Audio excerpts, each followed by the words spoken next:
ทธาพระเจ้าทันใจคู่วัดวังสิงห์คำบารมีเลิศล้ำญาติโยมเลื่อมใสบูชาครูบาเจ้าศรีวิชัยให้พร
ก็เป็นวันสังขารส่งกันจดจำจะได้เรื่อยเลยตื่นตัวมันจะนั่นจะหนัวซอดังหัวหด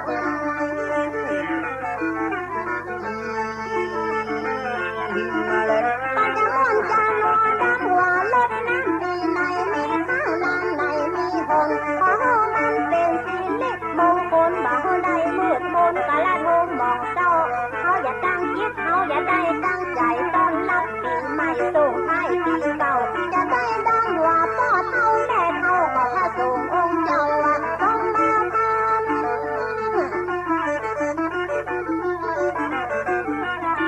ต้องมาที่เก่าพ้นไปทางลุกมันในอายุต้อยตามสังขารขอตั้งใจเข้าใจเบิกบานต้อนรับส่งการบ่ได้เมื่อเศร้าจะได้สำลักกายวาจาใจดังนี้ต่อไปบ่ได้ปวดร้าว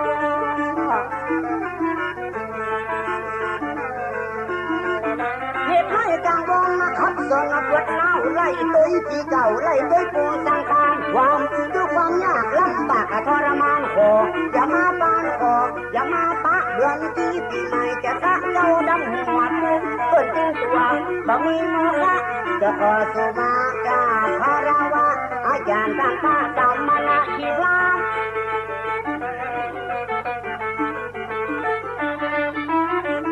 ที่เก่าผ่านไป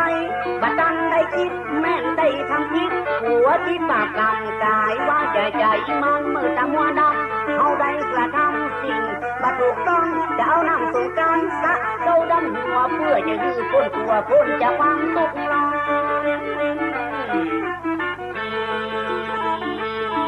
มาละน้องที่เขาทำไปปีใหม่นั้นรอดยังฟังเอาตอกพูดยันบุคาเพราะว่ามันเถิงมากระดึงเวลาก็จะขอหามาคนแก่คนเฒ่าจะรับกันนักดังสามจากสามพาพุทธธรรมหักสูงเป็นเต้าขอกรุณาเมตตาข้าเจ้าขออย่าได้โศกเศร้าว่าเอาหน้าได้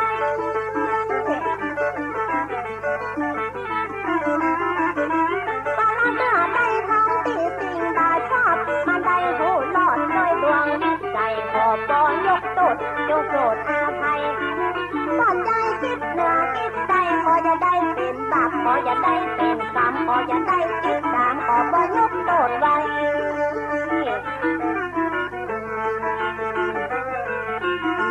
คือวันสงกรานต์จะสร้างสรรค์อนังสู้ความชั่วความผู้คือลบไล่ให้สูญเฮาจะมุ่งหน้าเข้าหาตั้งบุญเพื่อจะปรับปรุงเปลี่ยนชีวิตใหม่ปีเก่าผ่านไปเฮาได้อย่าลืมลาเพื่อได้ทำไปด้วยความมงคลไม่ขอชนะรับน้ำปีใหม่ขอความขอให้ขอจะดังมาบ้าง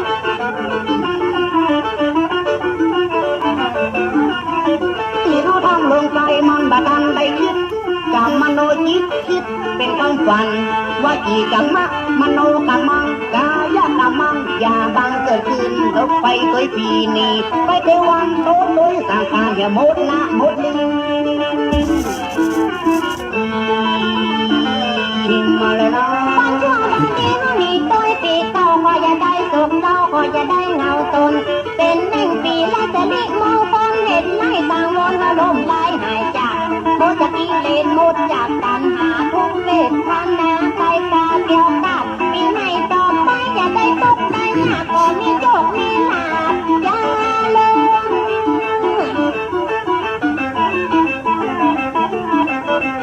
อันนี้ต่อไปบ่มีความตกก็ไม่ยาลุกขึ้นมาคิดแต่ตนขอเป็นสิริมงคลจะได้ดำรงอนาคตไปหน้าสู่การปีใหม่แปลงใจเบิกบานเหมือนกับดวงตะวันที่โผล่ขึ้นขอบฟ้า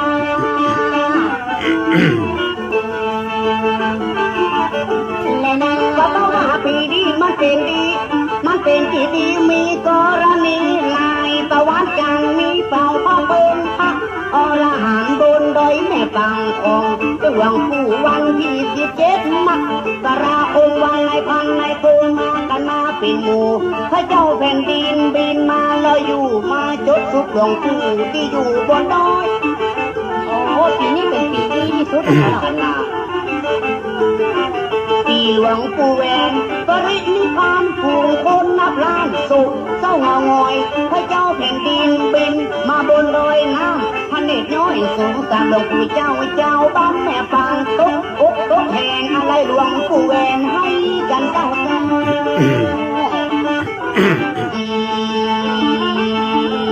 กันนะปีหลวงปู่แหวนตะบะเล็กมีห้ามผู้คนนับล้านไล่หลังไปถึงก็ขอยกมือ10 นิ้วกราบนอบน้อมยังพระติรัตนแก้วเจ้าตั้ง3 ประการอันมีพระพุทธเจ้าพระสัทธรรมเจ้าพระสังฆเจ้า อันเป็นสรณะที่เปิ่งที่เคารพนับถืออันสูงสุดในชีวิตกราบนอบน้อมไว้สาคารวะบูชาบุญญาปารมีธรรมพระมหาเถรานุเถระเจ้าคณะพระสังฆาธิการภิกขุสงฆ์องค์เนนจุตนจุองค์โดยความเคารพขอเจริญสุขเจริญปอนปออกไม่ออกศรัทธานาบุญสันนิบันตันเข้าติ่นจองห้องวัดจุหนุ่มเท่าใจยิงก็ขอน้อมต้อนรับทุกท่านเข้าสู่รายการ มรดกธรรมกำเมืองและสารธรรมกำเมืองต่างสถานีวิทยุกระจายเสียงพระพุทธศาสนาแห่งชาติและสังคมคลื่นพระพุทธศาสนาและจริยธรรมคลื่นพระพุทธศาสนาและวัฒนธรรมส่งสัญญาณออกอากาศทางสถานีวิทยุวัดฝ่ายหินตำบลสุเทพอำเภอเมืองเชียงใหม่จังหวัดเชียงใหม่สถานีวิทยุคลื่นพระพุทธศาสนาและจริยธรรมในความอุปถัมภ์มูลนิธิพระบรมธาตุเจ้าดอยสุเทพ FM 96.0 เมกะเฮิรตซ์ตลอดจนสถานีวิทยุชุมชนต่างๆที่ได้มอบถวายเวลาให้กับทางรายการได้ลิงก์สัญญาณนี้ออกอากาศให้ญาติโยมทั้งหลายได้สดับรับฟังพร้อมกันนี้ยกมือ10 นิ้วกราบถวายการต้อนรับและเจริญพรต้อนรับครูบาอาจารย์พระเจ้าประสงค์องค์เนนสาธุชนญาติโยมทุกท่านทุกรูปที่ได้เข้ามาติดตามรับชมรับฟังทั้งภาพและเสียงการไลฟ์สดต่าง Facebook ไลฟ์ของวัดวังสิงห์คำ Facebook ไลฟ์ของธรรมะภาคเหนือ Facebook ไลฟ์ของธรรมะคลายเครียด Facebook ไลฟ์ของทีวีวัดไฟหิน Facebook ไลฟ์ของ104 ธรรมะใครเครียดท่านเจ้าอาจารย์พระครูสมุวิสุวัตรวรกิโจและหน้าจอเฟซบุ๊กไลฟ์ของญาติธรรม FC แฟนรายการทุกรูปทุกท่านที่ได้เข้ามาแล้วได้กดแชร์กดไลค์แชร์รายการนี้ไปยังกลุ่มเพื่อนๆของทุกท่าน รายการนี้ดำเนินโดยกล่าวกับผมอาตมาภาพพระครูวิสิทธิ์ศรีลาภรณ์รองเจ้าคณะอำเภอเมืองเชียงใหม่เจ้าอาวาสวัดวังสิงคำตำบลป่าแดดอำเภอเมืองเชียงใหม่จังหวัดเชียงใหม่หรือนามเรียกขานญาติโยมห้องขานกันว่าตุลุงในวังได้นำรายการมาพบปะกับทุกท่านตั้งแต่เวลานี้เป็นต้นไปก็ ก่อนอื่นขอน้อมต้อนรับและถวายการต้อนรับครูบาอาจารย์ที่ได้เข้ามาติดตามรายการในตอนนี้ถวายการต้อนรับท่านอาจารย์พระครูวิมลรัตนวัฒน์หรือว่าวิมลรัตนวัฒน์ท่านเจ้าอาวาสวัดพวกจ้างตำบลหายาอำเภอเมืองเชียงใหม่เนอะ ขอเจริญพรต้อนรับครูบอยเทพประสิทธิ์ต้นเฮือดตอนนี้ไปแห่ที่ไหนดอนเรืองอำเภอลีกินกล้วยเนาะ เจริญพรต้อนรับคุณโยมสมศรีพรหมเมืองเจริญพรต้อนรับโยมปัทมาแจมโรเจริญพรต้อนรับ FC ทุกรูปทุกท่านเนอะที่กำลังเข้ามาติดตามรายการอยู่ในเวลานี้ก็ปากันวันนี้อากาศก็รู้สึกจะเย็นๆสบายสักหน่อยหนึ่งตะวาก็อาจจะมีลมฟ้าลมฝนหลายที่เนาะตามที่ติดตามข่าวสารบางที่ก็รุนแรงบางที่ก็หมอกปานกลางมีแต่ลมโซ่ฝนประมาณสักกำก็มีที่วัดวังสิงคำนี้ก็เช่นเดียวกันมีกระลมโซ่ฝนมีเห็ดสักสาวเม็ดแต่ก็บ่แน่นะวันนี้ถ้าจะมีก่อนปีใหม่หรือบ้านก็กวมปีจะมีเพราะนั้นก็ยังต้องระมัดระวังกันต่อไปเนอะธรรมชาติเฮาโมโหจะรุนแรงก็จะอ่อนก็เปิ้นพยากรณ์ภาคนั้นภาคนี้จะมีลมฟ้าลมฝนบางทีก็แห้งบางทีก็อ่อนบางพ่องก็พยากรณ์ไม่ได้กับฝนจะตกบหันสะเตื้อบ่ตกสะเตื้อเพิ่นเรียกว่าภาคเหนือก็คือ17จังหวัดนี่มันจะตกตัดที่ไหนก็บ่ฮู้ว่าแต่มันตกแน่นอน เพราะนั้นก็ระมัดระวังอย่างตัวลงก็ระวังภัยธรรมชาติอย่างที่ได้เตือนได้บอกไปตลอดทุกวันเพราะว่าประเด็นนี้ธรรมชาติรู้สึกว่าจะรุนแรงนะวันก่อนนั่นดูเหมือนจะดู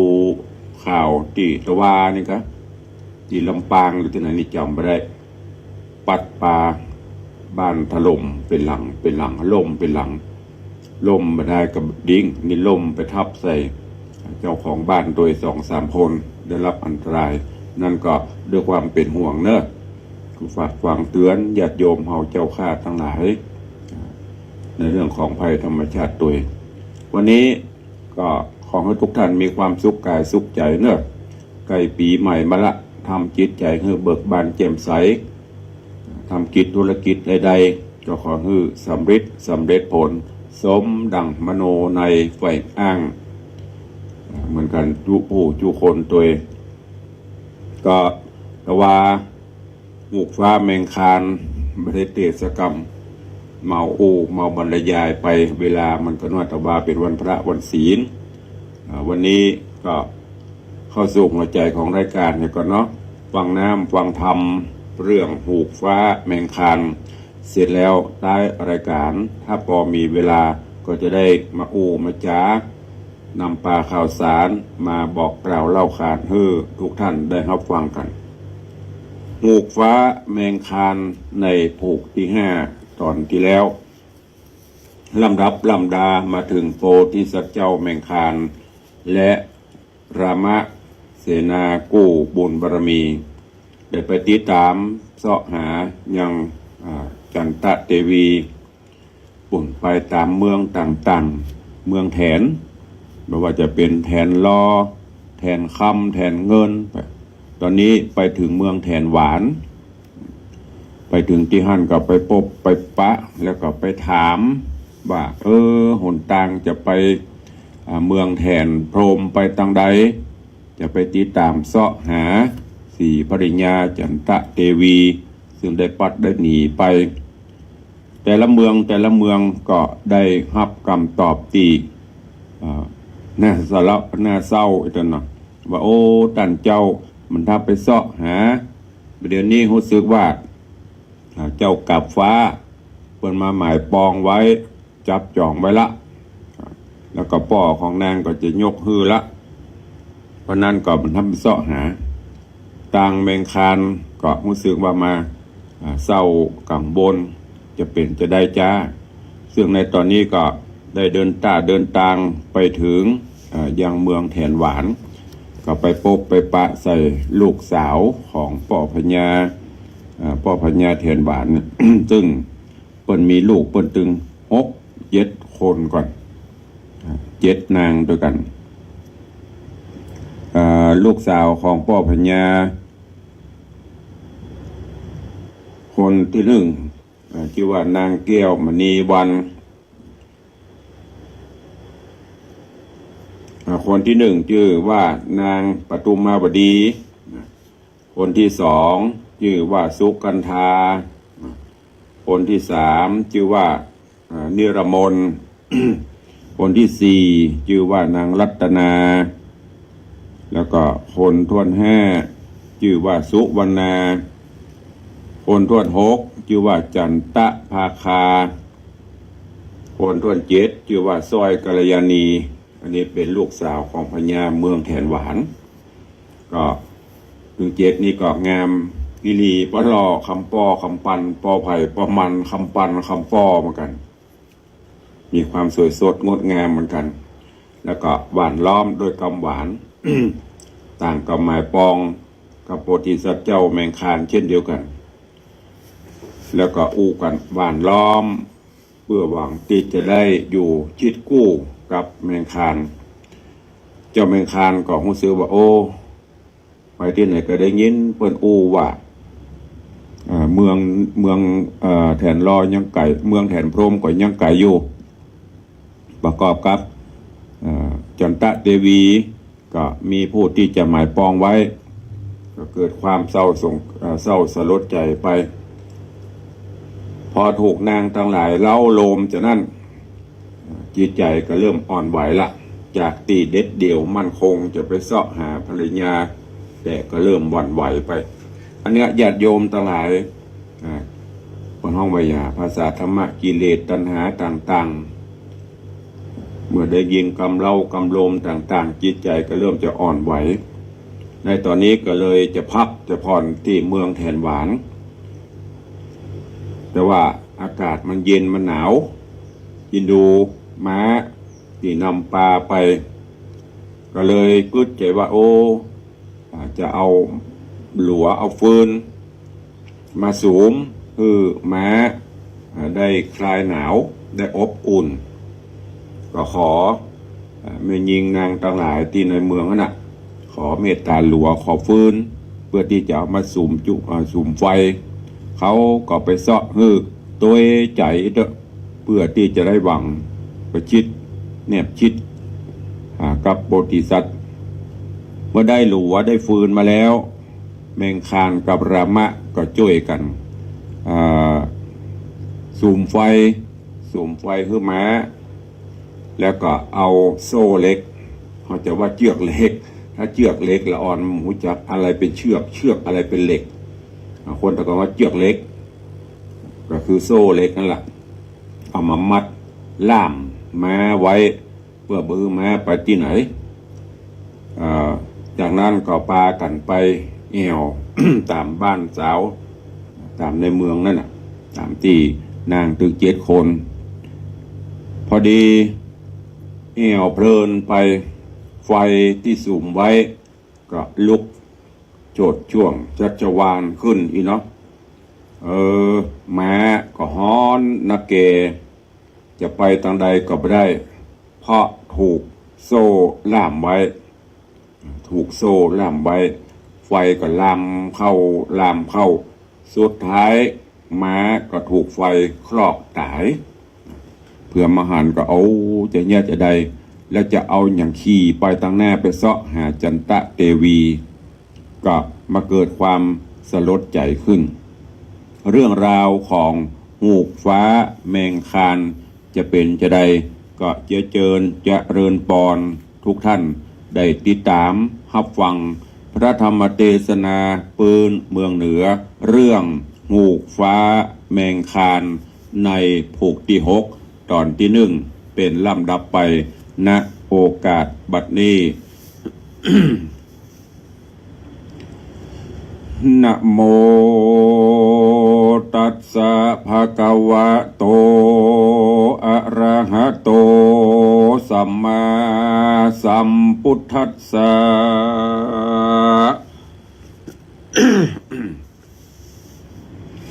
มหาสัตโตละพิตวาสังวาสเยนะสัทธิงสุขันติสาทะโวดูกราสัพปุริสะตังหลายอันยายแวดล้อมเฝ้าฟังธรรมแห่งพระองค์คำพุทธเจ้าจุงตั้งจิตใจเรามันกุงเล่าอุตสาหะเตาฟังไปฮือเป็นป้าไทยเนี่ยเขาห่อฮือได้เขาติดต่อยังฟังกำนาคือว่ามหาเนรปานดับส่งสารเมียนจาดโปนจากอำนาจแห่งมัจจุธรรมต่างปาปะกรรมน้อยใหญ่ดังจักใดวิสัชนาไปนานี้และนาญาโกอันว่าพระพุทธเจ้าตนภาพเงาติโลกาน้ำฝุ่งเทวดาและมนุษย์ได้พ้นจากวิมุตตินิพพานข้ามสงสารถึงฝั่งกำนาพระตนพาฟ้าจริงเทศนายังอัฏฐะไปหลังมาแจ้งทีพระจิงกวีไขสารจากมุขตวันขาอูบแก้วอันงามผ่องแผ้วเรืองรายดังในยะกาถาบาทตนว่ามหาสัตโตละพิตวาสังวาสเยนะตังนิภิกขเวดูกระภิกขุตังลาย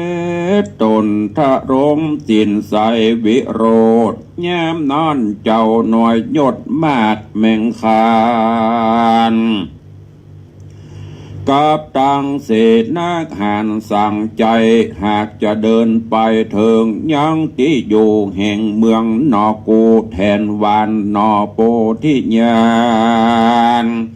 แมงคันเจ้าได้ฟังกำเล่าลมจากแห่งนางปทุมมาวดีนับนางกับนางสารีนาดน้องสุกันธาสองสาวกัญญาพี่น้องมานั่งแวดล้อมจากกำใหญ่แย้มนั่นนอโป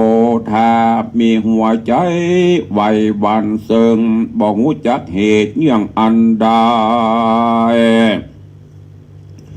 จากมาป่านหะไทยสักอย่างเต้าฟังเสียงนางรังคิงกลมกล่าวเจยจมม้วนหูว่าคาเดสรีบุญจูปีอาบ้านนี้เจ้าทั้งสองได้ยกญาอ่างญามาสู่ห่อใจสองเจ้าปี้ได้มาลอดแล้วข้าบ่หือกาดเกี้ยวไปนายเส สียงนางจ่าไข่หวานจ้อยยามนอนสองหนุ่มน้อยใจลามคือว่าเจ้าบุญหานแมงคันเจ้ากับเสนาเก้ารามเสนาก็จะหับกำนางไปบ่จะว่าพัดเทดูรัดนางลาใส่ใจน้องเนาบัดนี้พี่เจ้าต่างสองมารอดนี่แล้วจักบอกกาดแก้วนี่ไกลบอกพรากนางนงไวไปที่อื่นจักเป็นกู้จื่นบนหอใจอยู่แตนวงใหญ่สืบสั่งยังเมืองมิ่งกวางแทนหวานร้อนการกล่าวอูบ่สมเปิงจอบสู้เปิงใจกล่าวกำเหลือไปแต่เล่าขอสองนางกินเก้าโพดคุณนะโอดโตสาดหน่อยใหญ่เกคาสองนอไทยแดเติ้นนาสานาลิโยตัสสะวัจนังสุตัวยามนั่นสองนางนอนเอาสาวเมืองแทนวานก็ไขคานตอบถอยว่าดูระสองเจ้ายอดซอยบุญมีขอจุงเป็นดังว่าจีกำปากสองขาน้องนาดหากยินบานกลัวสองเจ้าเจียงคานบอกว่าแต่จุไร่แลสาวเมืองแทนเครื่องแกนหมัดใหม่ตุกเนี้ยกร้อยเมื่อไปลุนโดยเตจะบุญกรรมจูนุนแต่งสะอางมาแต่ขอกคางบุพเพในอดีตเตล่วงแล้วสองกู้นอเกียวก็ลวดใดลวดเป็นผัวเมียกันในทิฏฐิวันนั้นแหละนะเกิดว่าพระนอจันแมงคันได้อยู่ห่วมวิมานกับนางปทุมวดีพี่เก้าส่วนเศษนาเล่าปิญาก็ได้นางสุกันธาผู้เป็นน้องอยู่ร่วมห้องใส่ญาบนพังกาผาศาสตร์โดยเตจะอำนาจไปหลังก็มีวันนอนเลยนะรัตติญาน้อยกลางคืนนั้นเราส่วนอันว่าตนพระเป็นเจ้านอตัสสะปนคือพระอุดมเจ้าแมงคานอยู่สุขสำราญจอบสู่กับนางกินกูปทุมวดีโดยสรีโสภาป่องแผ่วกันเจ้าแมงคานกล่าวกำได้แล้วนางเมียแก้วก็เจยโจมสองคิงโกรมอ้วนอ่อนสองเนื้อเจ้างามเสมอกันจูบจมควันจื่นสูบ่ได้กึดหูถึงจักมีภายตาสีนาญะปุรคตาปจาปสิสัมปันติสะโสวะปาทิโตอันว่าปุถุชนในโลกลาตุกตัวในลุมฟ้าสงสารเตียนย่อมมีตัณหามาปานเกี่ยวของเป็นดังบ่วงก้องผูกป่าไปติดตามไตดังเงาเป็นกรรมบาปเศร้าน้อยใหญ่บ่มีวางใดยั้งเศร้าใจฮืดลงไหลจอบสู่บ่หูเกิดภัยจักมาถึงตนก็มีแหละนะ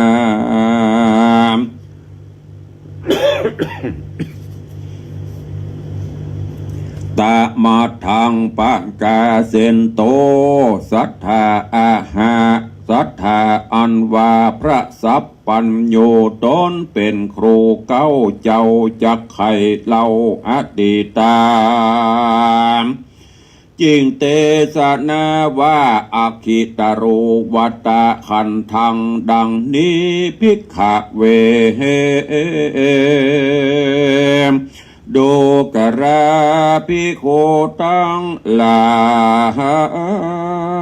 ตนทะรงสินใสบ่อสะเอาในการละยามนั้นเราอันว่าเต่าไฟกอง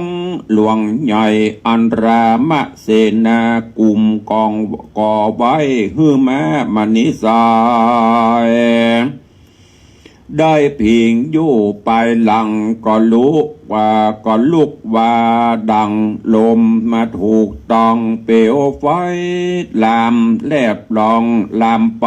เปลวมันไววูบใหม่ยังมามณีกาตัวใส่บ่จ้าแม้นว่ามาจักดินไปเต่าใดก็บ่อาจจักลูดพ้นได้เพราะว่าเชือกเล็กผูกไว้แน่นหนาความโศกาฮ้อนมาไฟก็มาเอาไม่มาอาจาห้องหิเห็นมันบ่หูจักเล่นไปไหนแป้งน้ำตาไหลอาบนาบ่หันเจ้านอลาเม่งทานตังเสนาหันรามะเจ้าปีกวางเต่าคืนมหาทุกขเวทนามีมาอากมามณิกากล้องเรไรอาโหวัตตาโอยนอกรรมเป็นอันใดมาตอบสายฮือกูมาถูกเปลวไฟฮ้อนหายเลโรนกรรมมาจนตอบใส่คืนปังตัวกูเตี้ยงจักมรณางตายจะตายขาดดับชีวิตวาดเป็นผีละอินทรีย์คาบเก่าไฟก็มาไม่เอาเหลือลาย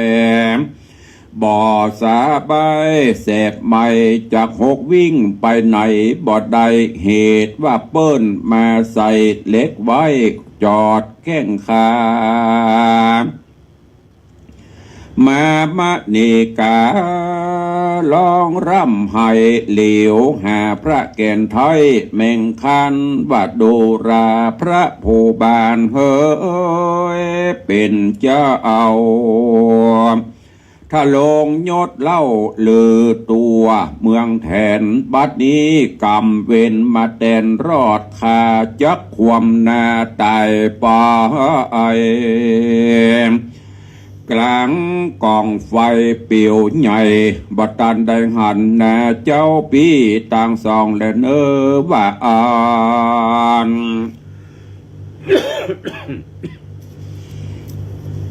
ปัจฉิมยาเมในกลางคืนนั้นจักดาไกลลุงสายฟ้าพุ่งขึ้นสู่เวหาส่วนสองคือราหนอไทย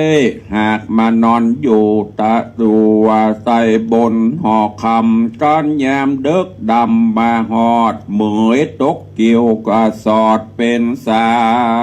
ยตกอย่างใหญ่เป็นถอยยามจ้ายามจ้าลาซอยอยู่รุ่งไรที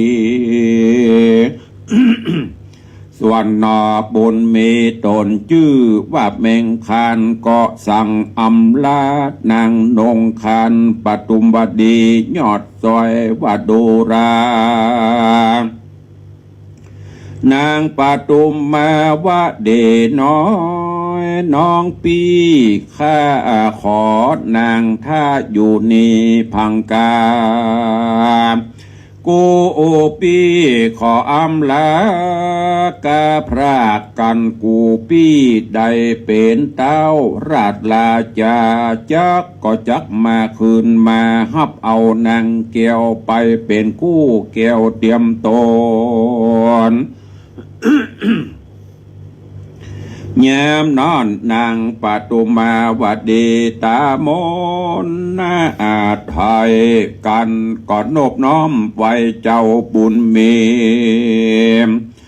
ว่าข้าแด่พี่ไทยแมงคานอย่าไปนานเนิ่นจะแล้วรีบไหวนาขึ้นมาตามดังกะตากำปากขอเจ้าพี่อย่าได้พรากไปนานแดดเตอะว่าอ่านตะตาในกาละยามนั้นอันว่าเจ้าหนอฟ้าแมงคานก็จะตอบนางนงคานเมียแก้วคือมีใจบ้องแผ่วเจยบ้านแล้วก็เรียกเอาเสนาหารร่วมฟ้าว่ามาเตอะสะหายคาใจเฮยบัดนี้หมอกเหมยเกี่ยวจอดพับตัวรอดตินเวียงยามนั่นรามเสนาได้ยินเสียงร้องเรียกก็หูสำเนียกเวลา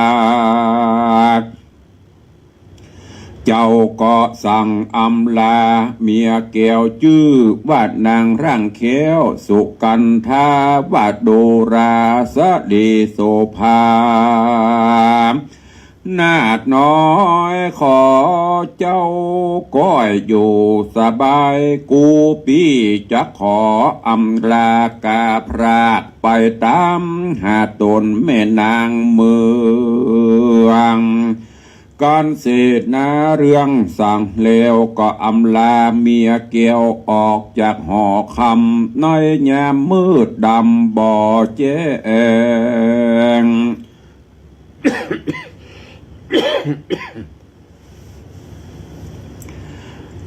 แล้วสองเกี่ยวก็แล้วสองเจ้าก็แต่งเดียวตังลัดดงป่าสังและป่าโกยขึ้นจากห้วยหลอดดอนนาก็มาหันใส่ยังมามณีกากอันตายจากเมื่อมอนสองผู้ทอนเกิดกังบนตีอกตนร้องไห้ส่องพระนอไทยปริเวตนาแล้วร่ำไรไปมาบอกแล้วว่าอาโหโอโอบัตตาทุกขังโอโอยนอปุนอินดูแม้มณีกาเกียวได้ตายไปแล้วสู่เมื่อมอนตายละเฮาตั้งสองนี่ไว้บัดนี้จักมีผู้ใดเล่าจามานำสองราต่างสองเฮือไปเถิงทองเมืองตะไลพรมนันจาเจ้าแมงคันตะลงต้นโศกโศกาลองเรียกลามะเศษนาร่วมฟ้าว่าโอยนอ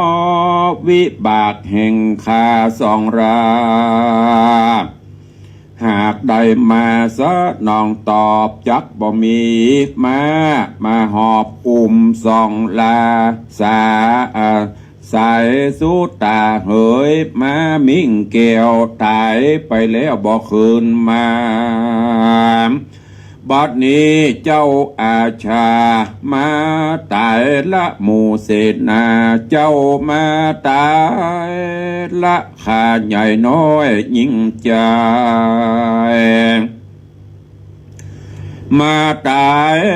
ละคนหลวงลายมวลหมู่อันเคยเอาแง่สู่ปันกินนอดนรินแมงคานร้องให้ตุกกังไกยินผ่านเถิงยังมาดีตัวปีตัว ปีคนข่าวงามดีสะอาดเป็นมาเจือสินทุวราชลาจาอันได้เกิดมาห่วมเจ้าบานีพระนอดเนาแมงคานบ่มีความสำราญสักหน่อยตุกโศกหอยมองในลวดสุดวิสัยนั่งให้อินดูแม่เกี้ยวใสมณีกาถูกไฟไหม้พรากดิ้งตายเคราะห์หลวงหลายตกใส่กรรมวิบากไล่เติงมาเจ้าแมงคานเวทนาร้องไห้แล้วก็มาเรียกเสนาใจเตรียมตา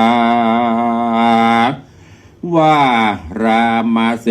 นาเฮยน้องข้าสันได้และเฮาตั้งสองจะไปลอดห้องฟ้าตะไรพรมหมอกเมยลงมืดกุมตกมืดกุมหลังลงมาเฮือเปียกาดหญ้าอาบย้อยตุกว่าความตุกโศกหอยปังเศร้านอพระเจ้าโจมห้องกับรามเสนาน้องเตรียมตาว่าบานี้สองลามาเสียมามิ่งแก้วก็เพื่อไปเหี่ยวเล่นเมามัวลืมสติตัวพระมาดบ่ได้กึดหูขวาตั้งเสียดังคนตาเพรียบอดสองข้างหือเสียยังมาเอกอังอาชาในก็เพราะลงไหลเมามัวก็มีแลว่าอันว่านอนแลนะตามาทังพระกาเสนโตสัทธาอาหาสัทธาอันว่าพระพุทธเจ้าตนอันวิเศษจักไขนิเทศบาลีบทหลังมีไปแก่งพระจริงแสงเทศนาเป็นวรากาถาสอนสั่งว่าอัปปมัตโตอมตังปตังปามาโตมัจจุโนประทังอัปปมัตตานะเมยันติดังนี้ภิกขเวโดกราภิกขุตังลาอันมานั่งใหญ่เป็นทอยอันว่าความบ่ประมาทลืมตัวนั้นลามันพิจารณาเอาที่สานความบ่ประมาทนั้นเป็นหนทางดีผ่องแผ้วเตี้ยงเป็นหนทางบ่ตายแล้วดิเลส่วนหนอบุญมีแมงคานเจ้ากับตั้งเจ้าหนุ่มเนารามเสนาก็หากเป็นผู้ประมาทลาสาเตียวมักกาตั้งไต่ตั้งไกลไปสู่เข้าเขตห้องอยู่เมืองเข้าเขตห้องอยู่แห่งความตายเหตุดังอันปูกัละผู้ใดพระมาทความวินาศจิบหายตั้งเหตุวำไวบ่มาไกลปุกัละผู้ใดได้ประมาทลาสามมีตนดังมรณาตายขาดดับเมียนจาตอินทรีย์มีสติหนีจากอัตภาพเป็นมนุษยชาติเสียดายก็มีบานอนและนาเนติตังขีญาสังวันนาวิเศษจางห้องเหตุธรรมเทศนาหูกฟ้าแมงคานผูกต้วนหกตอนที่หนึ่ง ก็บังคมสมเด็จสเดชพระธรรมเทศนาหูกฟ้าแมงคานลำดับการมาถึงยังผูกทวนที่6ตอนที่1ก็ขอโป่งวางไว้เต้าอี้ก่อนก้อยติดตามฟังกันไปเรื่อยๆในตอนต่อไปธรรมเทศนาเรื่องนี้มีตึงมดกัน12ผูก12ตอนก็เอามาซอยเตดให้ญาติโยมเนอะตามโอกาสเวลาเพราะเรามีเวลาปะกันเพียง1 ชั่วโมงก็ค่อยๆซอยไปเตดไปผูก1ก็อาจจะใจ2ตอนถ้ายาวก็อาจจะเป็น2ตอนเกิง3ตอนติดตามฟังไปขอบคุณทุกท่านเนอะที่ได้ติดตามรับฟังในตอนนี้หูกฟ้าแมงคานหรือว่าเจ้าแมงคานกับรามะเสนากู้ใจมาถึงยังเมืองแทนหวานหวานแตะโดนธิดาแห่งเมืองแทนหวานซึ่งก็อูจาโลมเล่าต่างๆจนกระทั่งถึง2ก็ลงเคลิ้มติดที่อยากจะพักจะย่างอยู่ที่หั่นแล้วก็เอาม้าซึ่งเป็นม้ากูบุญปรมีเช่นเดียวกันไปมัดพระเจ้าเจือกธรรมดามัดนะเอาโซ่เล็กหรือเจือกเล็กไปมัดไว้แล้วก็สุ่มไฟเพราะว่าอากาศมันหนาวมันเย็นหลังจากนั้นก็ปากันไป ปูกันง่ายๆภาษาเจ้าบ้านเขาก็คือไปสมสู่ไปอยู่กันจันผัวเมียไปอยู่ลามะแมงคานก็ไปอยู่ไปได้พี่สาวคนเก่าส่วนลามะเสนาก็ได้คนต่อไปจนกระทั่งพอควรแก่การและเวลาประกอบกับในคืนนั้นในตอนเมื่อคืนก็มีลมพัดปาอากาศหนาวเย็นไฟที่ก่อไว้ก็โดนลมปิวลมพัดไปก็ลุกช่วงโชดขึ้นลามเข้าไปจนกระทั่งม้าจะไปกับได้หนีกับได้เพราะเพิ่นเอาเชือกเล็กเอาโซ่เล็กล่ามไว้สุดท้ายก็ต้องมวยมรณาก่อนจะตายม้าก็ยังมาล่ำพิไลลำพันว่าแมงคานเฮ้ยอันเป็นเจ้านายของเขาเถอะพร่ำพรรณนาตอนนี้ไปก็คงได้หันกันแล้วเนอะท่านเจ้าไปอยู่ที่ไหนจะได้ก็ขอลาแล้วก็ปล่อยก็ครอกตายไป กาลสมัยการปอควรตึงแมงคานตึงรามะก็ล่ำลาสีภริญา สีภริญาเมียที่มาพบมาปะฮักกันลูกสาวพญาเมืองแทนหวานขอลาก็บอกว่าปีจะไปเสาะหา จันตะเทวีภริญาเก่าให้ก่อนปะแล้วก็จะปิกมาฮับเอาเนอะถ้าได้ไปเป็นป่อพญาราชาเจ้าเมืองพอลำลาเสร็จก็มาหาม้าเข่าสุดหมดสุดนี่อย่างม้าโดนไฟคอกตายก็มาล่ำให้พิไลลำพันเอาอย่างเงี้ยจะได้ลามะเสนาเหยเอาจะไปจะได้นี่ตอนนี้ม้าก็ไม่ได้ม้าก็มีละไปครอกตายหมดจึง2ก็มาปลอบประโลมใจกันว่าการเกิดแก่เจ็บตายไอ้ยังจะเกิดมันก็เกิดเราก็ไปห้ามปามบ่ได้เสร็จแล้วก็เมื่อม้าตายจำเป็นต้องใจตีนเตียวตอนนี้ก็จะเตียวไปในธรรมเพิ่นบอกว่าเนี้ยความประมาทญาติโยมทั้งหลายประมาทพลาดพลั้งขาดสติขาดความยังคิดจุดประสงค์รักแท้ๆใหม่ๆพร่ำพรรณนาที่จะไปหาเมียจันตะเทวี แต่ไปเข้าหนทางที่จะไปนั้นมันต้องปะสะปันและที่แน่ๆก็คือกิเลสตัณหาก็พยายามข่มมันไว้ไฟในที่นี้ ที่มันร้อนแรงก็คือไฟราคะไฟโทสะไฟโมหะทั้งนี้ที่มันเผามันกุ้มรุมเร้าในจิตใจเราถึงวันโดยเฉพาะถึง2โดนไฟราคะเข้าสิงไม่เลยเด้อก็จนพอลืมวัตถุประสงค์หลักลืมแม้แต่ทั้งเอาม้ามัดไว้ได้ไปพอไปก่อยสุดท้ายก็ต้องประสบกับผลที่งูที่หันแทนที่จะได้หวังได้ไปบวยก็ต้องมาถูก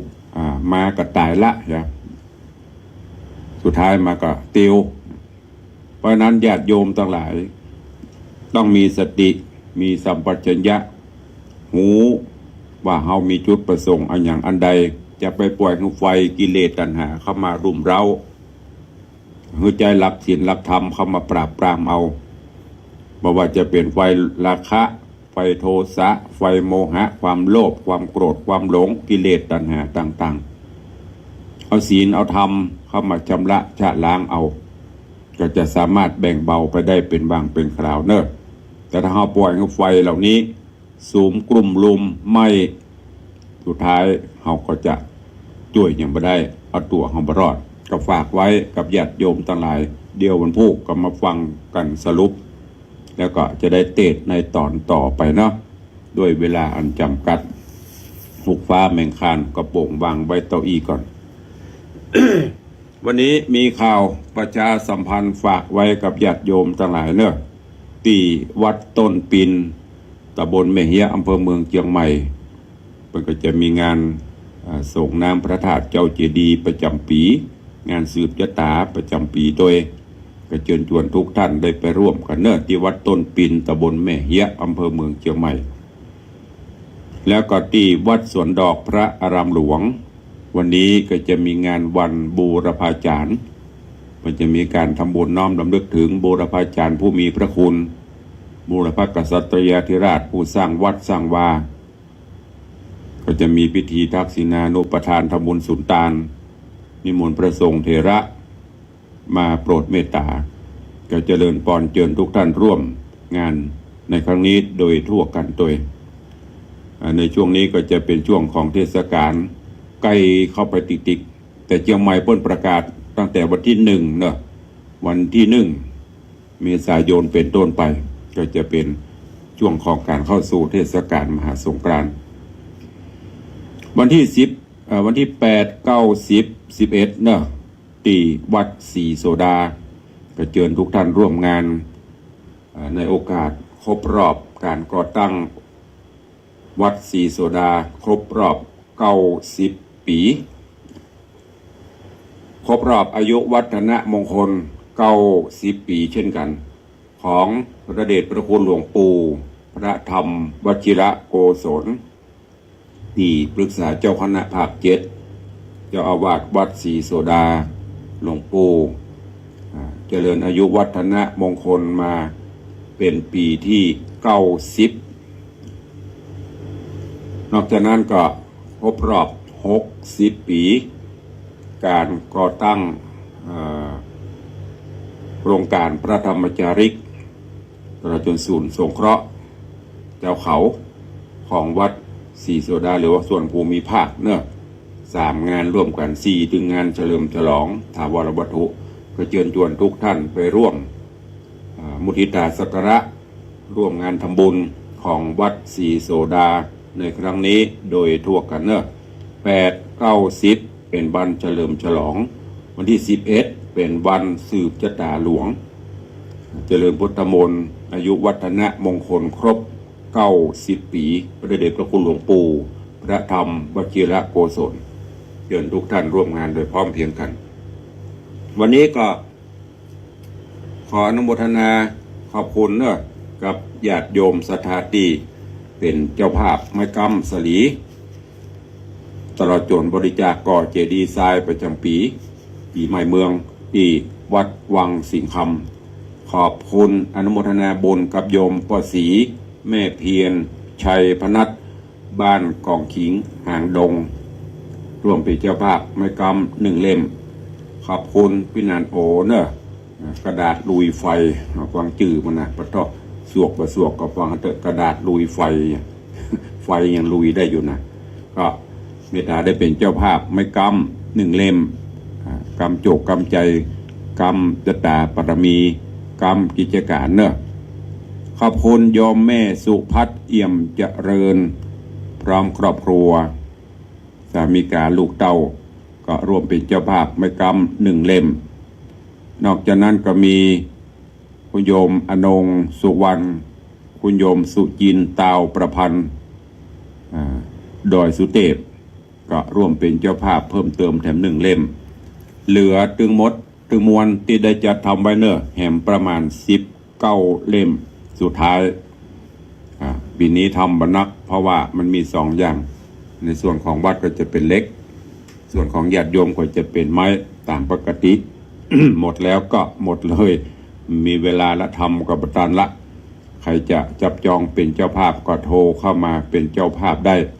ที่เบอร์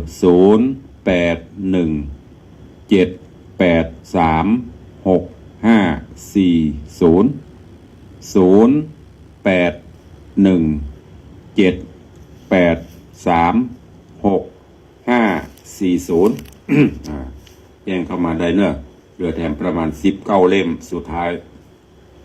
หมดแล้วก็หมดเลยส่วนทรายญาติโยมจะเป็นเจ้าภาพร่วมบุญกุศลก็เข้ามาได้เรื่อยเพราะว่าทรายก็จะได้ใจนักในการก่อสร้างกุฏิสงฆ์โฮงหลวงขอบคุณกับโยมปีอนงสุวรรณโยมปีสุจินตาวประพันธ์ตัวนี้ก็ร่วมทำบุญสร้างกุฏิสงฆ์โฮงหลวงของวัดวังสิงคำแถม500 บาท อนุโมทนาขอบคุณด้วยเอาเหลือเวลาแถมหน่อยแต่ว่าก็ไม่ได้ตักตายทางบ้านทางจองวันนี้ตักตายทางบ้านทางจองใครจะอู้จะจะแจ้งผลการรับฟังเข้ามาได้เนอะส่วนตังหน้าเฟซ กำเดียวจะไปต่อไปส่องบอลลูนเนาะเพราะว่าตอนนี้ใจไร้สดอยู่ก็เดียวไปยุ่งมันก็จะรูดธรรมะเข้ามาได้เรื่อยใครจะติชมรายการจะทำบุญอะไรอย่างท่านสามารถพิมพ์คอมเมนต์ไปได้ตุลุงจะเป็นตัวพอมาหลุนเนอะจะต้องขอประทานอภัยตัวตอนนี้จะตักปนเนอจะไหลปนเนอก็กลัวมันลุที่หันเลยนี่พี่นันโอเนาะที่กระหันหน้าจอเลยนะนี่ก็มีโยมเพนสี คุณโยมอรพินนี่ไผ่เมืองแกนกันเนี่ย ฮัลโหลเจ้าเจริญปอนเจ้าจากไหนแม่ละอองทั้งซัดเจ้าฮะแม่ละอองทั้งซัดเจ้าอ๋อแม่ละอองอย่างนามสกุลอย่างก็ละอองแกวินตาทั้งซัดเจ้าสัญญาณชัดเจนดีห้างจัดลำปางสัญญาณชัดเจนดีสาธุอนุโมทนาเนอฮะวัดไม่ได้หลายฐานีเลยทำด้วยวัดได้หลายฐานีเลยสาธุอนุโมทนาเนอเจ้าจะไม่ละอองจากห้างจัดลำปางใครจะอู้ตัวแหมตอนนี้หน้าเฟซเจริญปอนยมอรพินใจที่ก่อนเนอกับสาธุเจ้าที่ปัญหาได้เนอเดี๋ยวว่าเขาเข้าไปเหยียบตักนี่นะเพราะว่าน้ำมันอยู่มันตรงบนจะไหลก็กลัวมันลุดยมอรพินใจที่ก่อนเนาะโยปี้เดี๋ยวจะลองไหลพอถ้ามันลุดก็แล้วไปเนอะวันนี้ท่านเจ้าพระครูจันทสรการวัดตงมื่นน้อยนี่ก็นักเทศ นักเทศชั้น1แนวหน้าของเชียงใหม่ของล้านนาเข้ามาชมมาส่องพอตุเนอะกราบขอบพระคุณเจริญปอนโยมปี้ชิดชบากำลังเข้ามาพอแล้วก็มีโยมแม่ครูเหรียญทองจันทีโยมพี่หมอมัฒนามพันธ์วังพญานาคแม่แลนแม่แตงกำลังเข้ามาชมโยมจันสายแปลงหลวง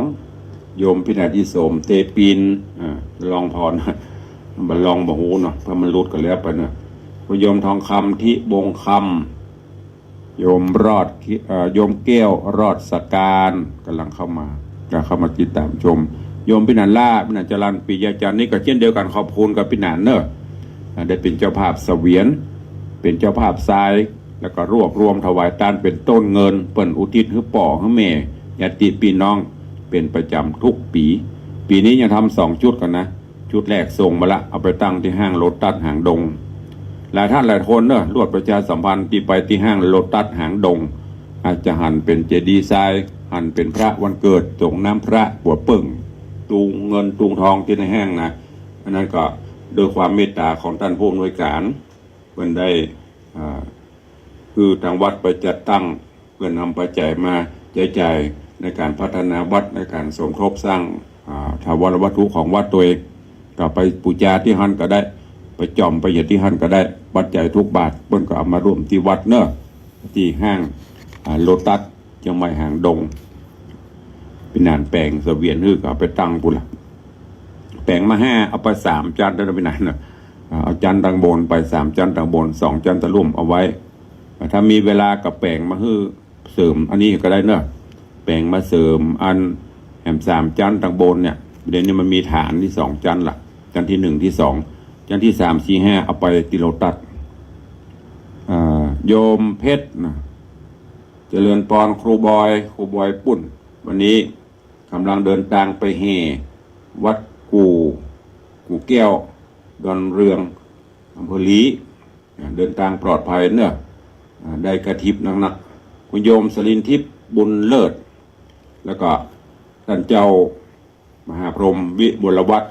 หรือว่าพระครูวิมลบุรวัฒน์ได้เข้ามาก็ขอบคุณอนุโมทนาบุญตัววันนี้เวลาหมดเวลาคงต้องนำรายการจากทุกรูปทุกท่านไปก่อนเนาะปะกันใหม่วันต่อไป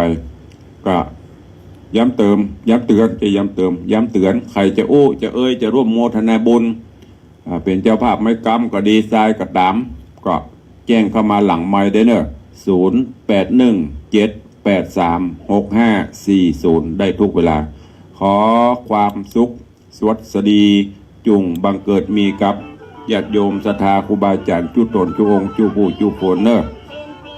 อยู่เย็นเป็นสุขเหมือนกันทุกรูปทุกท่านจัตตาโรธรรมาวัฏันติอายุวันโนสุขังปะลัง มอง